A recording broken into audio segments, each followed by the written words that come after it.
हे दोस्तों, आप लोग का स्वागत है मेरे चैनल पर। आप देख रहे क्रेजी फॉर भोजपुरी। चलो वीडियो स्टार्ट करते और भोजपुरी टीवी चैनल पर रिलीज होने वाली मूवी की लिस्ट आ चुकी है। तो मूवी का नाम है चोरनी सास की छोटी बहू और बहुत बेहतरीन मूवी होने वाला भाई, एकदम ज़बरदस्त। और वीडियो को पूरा लास्ट तक ले देखे नहीं तो मिस कर दोगे ये मूवी कब रिलीज होने वाला है। जब इसका ट्रेलर आया था ना भाई, बहुत ज़बरदस्त लगा था मूवी।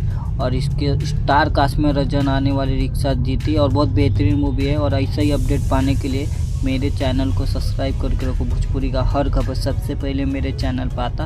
अब बोलते हैं मूवी कब रिलीज होने वाला है। ये मूवी 22 नवंबर को शाम 5:30 बजे बी4 भोजपुरी टीवी चैनल पर रिलीज हो रहा। कभी गलती से आप मिस कर देते हो तो रविवार को सुबह 9:30 बजे बी4 भोजपुरी टीवी चैनल पर रिलीज हो रही।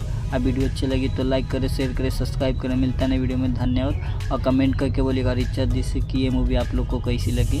मिलता है नई वीडियो में, धन्यवाद।